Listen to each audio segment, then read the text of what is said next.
నమస్తే దోస్తులు.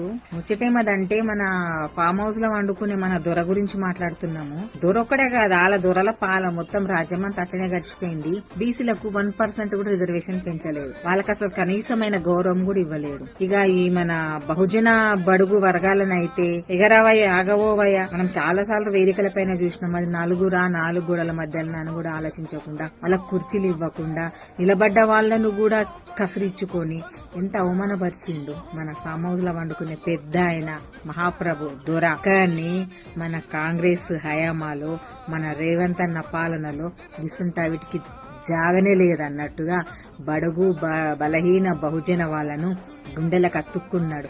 బీసీలకైతే ఏకంగా రిజర్వేషన్ మీరైతే చూసిరు కదా, మొన్నటికి మన 42%. అట్లుంటది మన రేవంత్ అన్న అంటే. జై రేవంత్ అన్న కదనన్నా.